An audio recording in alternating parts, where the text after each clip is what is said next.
Olá, devido a questões técnicas, o vídeo acabou sendo interrompido em uma parte e nós vamos dar sequência aqui a partir de agora. Como havíamos sido comentado, o relé eletromecânico ele tinha um disco de indução e duas bobinas, uma bobina de tensão e uma bobina de corrente.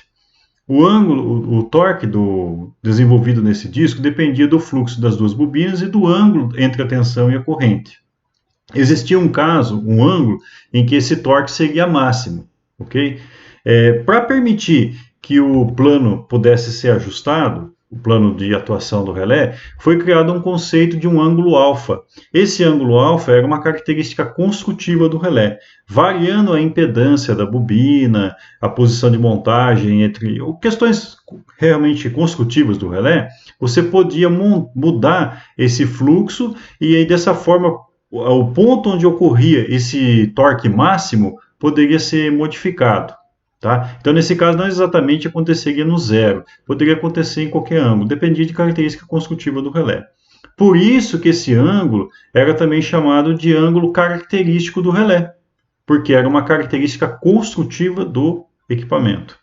Então, a ideia era o seguinte: como o relé era eletromecânico e a resposta de torque dele variava com o ângulo entre a tensão e a corrente, o conceito de proteção era o seguinte: dado o valor da corrente de falta e o ângulo que a corrente de falta ia ser desenvolvida, a ideia era posicionar o ângulo de torque máximo do relé mais ou menos próximo do ângulo da corrente de falta que você queria eliminar. Por quê? Porque isso garantia que, havendo essa corrente de falta com este ângulo, você teria a melhor resposta possível para o relé. Ou seja, o torque seria máximo no dia e isso assegurava a excelente resposta do relé. Se você deixasse essa corrente ocorrer muito perto do ponto onde o torque é próximo de zero, corria-se um certo risco do relé não atuar ou ter uma resposta inadequada. Por quê? Porque é um relé eletromecânico, né? Então você tem torque, você tem uma série de características que poderiam mudar com o tempo.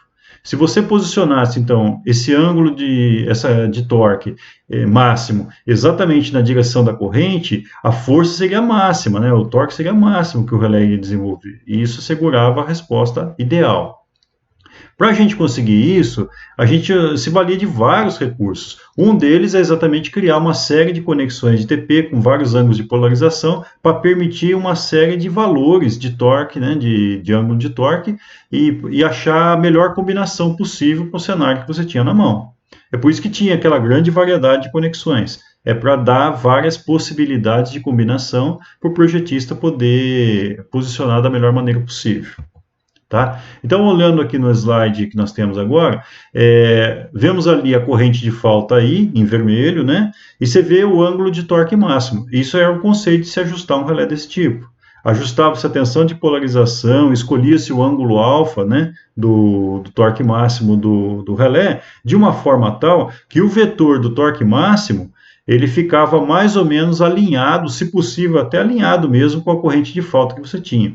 Porque você calculava essa corrente de falta um pouquinho para lá, um pouquinho para cá, um pouquinho antes ou depois, né, em termos de variação de ângulo, dependendo das condições da falta que você ia ter, mas ficava sempre perto do ângulo do torque máximo. Por exemplo, se a corrente de falta tivesse um ângulo de 70 graus, o vetor de torque máximo deveria ter mais ou menos esse mesmo ângulo de 70 graus em relação ao zero, tá? Para ficar mais ou menos alinhado com a corrente de falta. Isso era a ideia para se garantir a máxima eficiência, realmente a segurança de operação do relé eletromecânico. Mas o relé microprocessado de hoje em dia, ele não usa disco. Então, na verdade, se a gente falar em ângulo de torque máximo, na verdade, essa informação não faz sentido, tá? No caso aí, o que nós temos seria o quê? O ângulo do vetor normal, a reta que divide os dois semiplanos, de operação e não operação. Tá? Aquela reta tracejada, aquele vetor preto lá, que é o vetor normal, esse ângulo aí que nós falamos de ângulo de torque máximo, hoje seria esse ângulo, né, desse vetor. Mas não é um torque, né, um ângulo de torque, na verdade. A gente mantém esse conceito, os relés ainda mantêm esse conceito, tá? Mas foi herdado do relé eletromecânico. É por isso que algumas pessoas às vezes têm essa dúvida: como assim ângulo de torque máximo se não tem disco, né? Mas é um conceito herdado dessa época, tá? Tem relés, por exemplo, que nem usa mais esse conceito de ângulo de torque máximo, tá? Eles usam apenas um filtro direcional, de sentido direto ou sentido reverso. E eles ficam alinhados com o plano dos quadrantes de potência, tá? Como, por exemplo, o relé Schweitzer. Ele utiliza esse recurso. Ele tem um filtro forward e reverse para poder ser aplicados, tá? Bom, então nesse caso, a gente viu que a tensão de polarização é extremamente importante para definir, inclusive, o ângulo de torque máximo do relé. Tá? Então, como foi visto, né, nesse caso, a tensão de polarização, nós temos aí três grandes possibilidades, que é o ângulo, a conexão de 30 graus, 60 graus e a 90 graus. A 90 graus é a mais frequente hoje em dia, tá? E como é que se variava a tensão de polarização? Através do tipo de conexão com os TPs. Então você mudava a forma de conectar os TPs e isso te dava um fasor com um certo ângulo em relação ao A, né? E esse ângulo era o ângulo da conexão que a gente chamava. Então a gente tinha três possibilidades de conexão e a gente escolhia aquela possibilidade que posicionava o ângulo de torque máximo o mais perto possível do ângulo da corrente de falta que a gente ia ter. Então vamos pegar o exemplo da conexão 30 graus. Então, nesse caso, a tensão é tirada entre as tensões da fase A e da fase C e faz um ângulo de 30 graus com a tensão da fase A. A mesma coisa vai acontecer para o B e para o C, né? Só que pegando as fases correspondentes. Tá? Então, nesse caso, nós teríamos a conexão, o vetor de polarização estaria a 30 graus em relação ao A. Ok? A conexão a 60 graus, a mesma coisa. A gente vai ter, nesse caso, a conexão, a composição entre as tensões UBC e UAC. Isso vai determinar um vetor de polarização a 60 graus em relação ao A. Tá? E, finalmente, a conexão a 90 graus, né? E que, por exemplo, no meu caso aqui da tensão UA, vou pegar a tensão UBC, tá? A composição entre as fases B e C, né? E isso vai me dar um vetor de polarização que está exatamente a 90 graus em relação à tensão UA. E no caso da fase B e C, é só pegar as fases correspondentes. Essa aí é a conexão mais usual hoje em dia, tá? A maior parte dos relés usam a conexão a 90 graus, tá? Lembrando que essas conexões, depois se chamava conexão 30, 60, 90, porque era exatamente a conexão que se fazia com os TPs. Tá? Para que tivesse essa composição e desse esse fasor aí, tá? Isso era feito no relé eletromecânico. Atualmente, o relé microprocessado faz isso matematicamente, tá? Então, o relé ele calcula as tensões de fase, calcula a magnitude e ângulo, né? Mede a magnitude, calcula o ângulo. Mesma coisa com a corrente e tira a sua composição matematicamente, tá? Então a gente não faz conexões, mudanças de conexão no TP para produzir as conexões, as tensões de conexão, dos ângulos que a gente viu aí agora. Isso era feito no relé eletromecânico, tá? Bom, falando então das conexões elétricas do relé, a importância delas, como a gente viu, o relé vai se basear nas conexões do TP e do TC para tirar suas conclusões a respeito da polaridade, né, e do sentido de fluxo de potência. Então, se você inverter, por exemplo, um X1 com um X2, um TP, ou S1, S2 de um TC, o que vai acontecer? O relé vai interpretar o fluxo de corrente direto e reverso de forma invertida, e a resposta vai ser invertida. Tá? Então, tem que ter muito mais cuidado. Ao passo que com um relé de sobrecorrente tradicional, você vai se preocupar simplesmente com a magnitude. Então, nesse caso, praticamente o que interessa mais mesmo seria a relação. Tá? Mesmo que haja um erro aí, algumas coisas vão calcular errado, mas em termos de atuação da sobrecorrente não vai afetar tanto. Mas no caso de um relé direcional, afetar demais. A resposta vai ser totalmente errônea. Tá? Então, outro erro clássico também é você trocar duas fases de tensão, por exemplo, para acertar a sequência, né? Tem lá a fase A, B e C, normalmente se troca A com a C e deixa a fase do centro intacta, com o objetivo de acertar a sequência de fase. Ao fazer isso, troca essa tensão e esquece de trocar a corrente. Aí você vai ter o relé lendo a tensão numa fase e a corrente em outra fase. Isso também vai dar problema. Há um exemplo clássico de uma conexão do TP num relé de hoje em dia, né? Então, por exemplo, lá eu tenho aqui a entrada do TP, P1 e P2, né? Eu tenho aqui três TPs fechados em estrela, tanto no primário quanto no secundário. O P1 está conectado à fase A do primeiro TP, do segundo, o TP do meio, está ligado à fase B, e o terceiro TP à fase C. Tá? E no lado do secundário, X1, X2, o X2 de todos os 3 TPs estão fechados em estrela, tá? O X1 do primeiro TP está conectado na tensão UA, na entrada UA, ou seja, você vê que eu pego lá, nesse primeiro TP aí mais em cima, eu pego a fase A e jogo para ter entrada UA do meu relé. A fase B de tensão, em relação ao terra, eu também estou jogando para a entrada B. E, finalmente, a fase C, estou jogando para a entrada UC. E o fechamento estrela eu jogo na entrada de neutro ou entrada comum, dependendo do modo da nomenclatura que o relé utilizar. Tá? A mesma coisa, o mesmo cuidado eu vou ter que ter com a corrente. Olha lá agora as conexões da corrente. Então, ali as entradas IA, IB, IC e IN.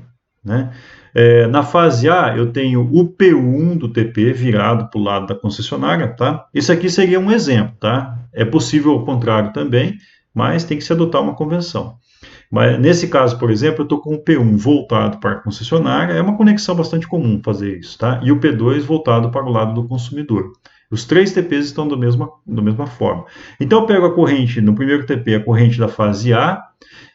Eu tenho aqui os secundários representados, no caso eu coloquei X1, mas seria S1, S2, tá? Eu acabei esquecendo de alterar isso na apresentação.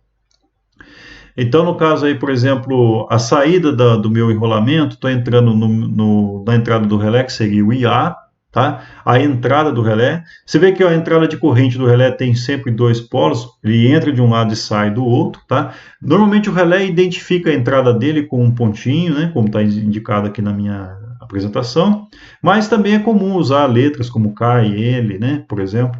O importante é identificar onde é a entrada e onde o relé considera como entrada e onde o relé considera como saída. Tá? Então, por exemplo, saindo do meu X1, aqui está marcado X1 seria S1, entra no IA, sai pelo outro lado, Às vezes indica também como mais e menos, tá? No caso aqui está marcado com uma bolinha. A mesma coisa com o IB, a mesma coisa com o IC, e as saídas das entradas A, B e C do relé fecham na entrada de neutro. Tá? E o fechamento de todo neutro vai para o fechamento estrela dos TCs. Tá? Mas uma coisa muito importante, a corrente na fase A bate com a tensão na fase A, a corrente na fase B tem que bater com a tensão na fase B, e a corrente na fase C tem que bater com a corrente na fase C. Tá? Nesse caso aí, por exemplo, a corrente neutra é para fazer o fechamento do somatório das correntes para pegar a corrente de fase terra. Tá?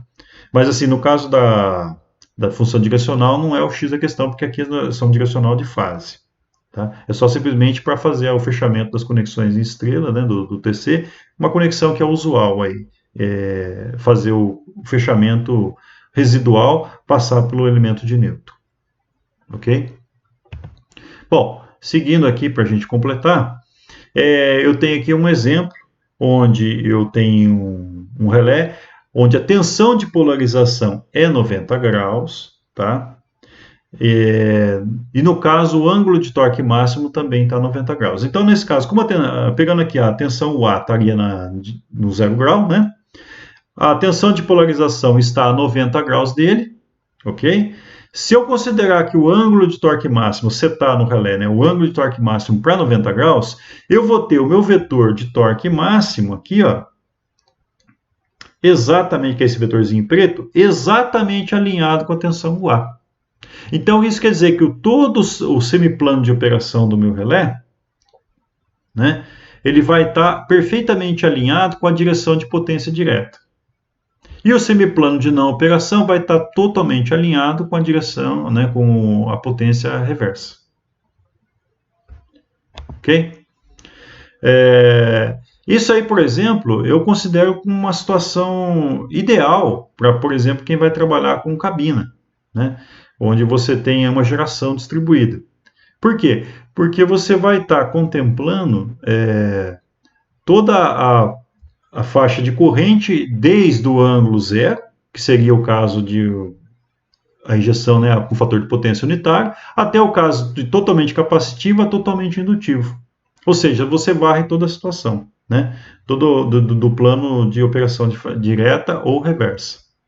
Tá? Mas isso é só uma opinião minha. Tá? Você pode também utilizar, nada impede que você tenha um plano de operação, o plano de operação do teu relé, diferente disso aí. Mas nesse caso aqui, que eu estou citando, com o ângulo de torque máximo a 90 graus, o ângulo, tá vendo aqui, ó, a reta que delimita o plano de operação de não operação, está exatamente passando no eixo vertical. Tá? Então, o vetor de torque máximo está totalmente alinhado com a direção, com a potência direta. Então, ou seja, o relé está discriminando toda a área de potência direta e toda a área de potência reversa, tá? Que eu considero o ideal para trabalhar com esse tipo de projeto. Tá? Bom, isso é o que nós tínhamos para essa apresentação. Tá? Na próxima apresentação, nós vamos trabalhar com os ajustes do relé direcional e exemplos de casos de aplicação. Ok? Então, até a próxima.